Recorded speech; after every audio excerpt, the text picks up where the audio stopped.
Apa perbedaan utama antara peredam rubber dan peredam VTEC?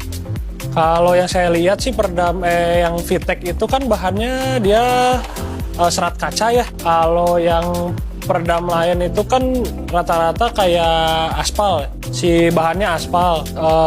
Lebih enak aja gitu kalau pakai VTEC, lebih ringan kalau kata saya. Bagaimana kedua peredam ini mempengaruhi kenyamanan suhu dan suara dalam kendaraan?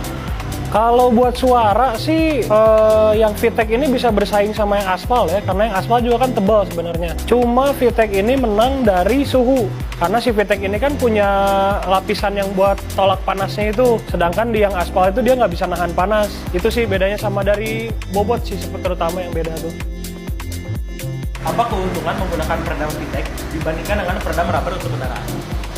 Yang tadi ya saya bilang kan si peredam VTEC yang pasti itu lebih ringan. Itu nggak mempengaruhi konsumsi bahan bakar, karena kalau yang peredam aspal itu kan berat banget, otomatis bobot mobil tambah berat, bensin yang keluar yang dibutuhin kan lebih banyak. Terus udah gitu pemasangan juga lebih gampang ya. Sebenarnya beberapa peredam aspal bisa pasang di atap, cuma saya nggak pernah masang di atap karena resiko kan dia berat. Takutnya ya jatuh, si atapnya juga nimpah ke pengendara juga kan bahaya gitu. Tapi kalau VTEC saya yakin kan dia ringan gitu kan. Kalau nggak salah bedanya bisa hampir 30 kilo ya, yang peredam biasa sama yang VTEC. Yang VTEC lebih ringan jauh.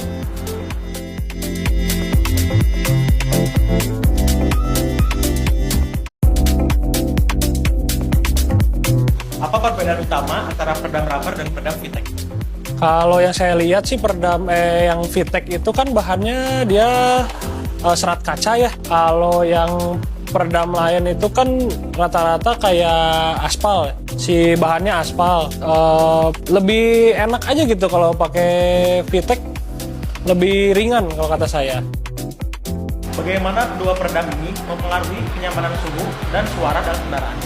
Kalau buat suara sih yang VTEC ini bisa bersaing sama yang aspal ya, karena yang aspal juga kan tebal sebenarnya. Cuma VTEC ini menang dari suhu, karena si VTEC ini kan punya lapisan yang buat tolak panasnya itu, sedangkan di yang aspal itu dia nggak bisa nahan panas. Itu sih bedanya, sama dari bobot sih terutama yang beda tuh.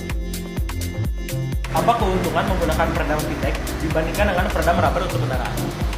Yang tadi ya saya bilang kan si peredam VTEC yang pasti itu lebih ringan. Itu nggak mempengaruhi konsumsi bahan bakar, karena kalau yang peredam aspal itu kan berat banget, otomatis bobot mobil tambah berat, bensin yang keluar yang dibutuhin kan lebih banyak. Terus udah gitu pemasangan juga lebih gampang ya.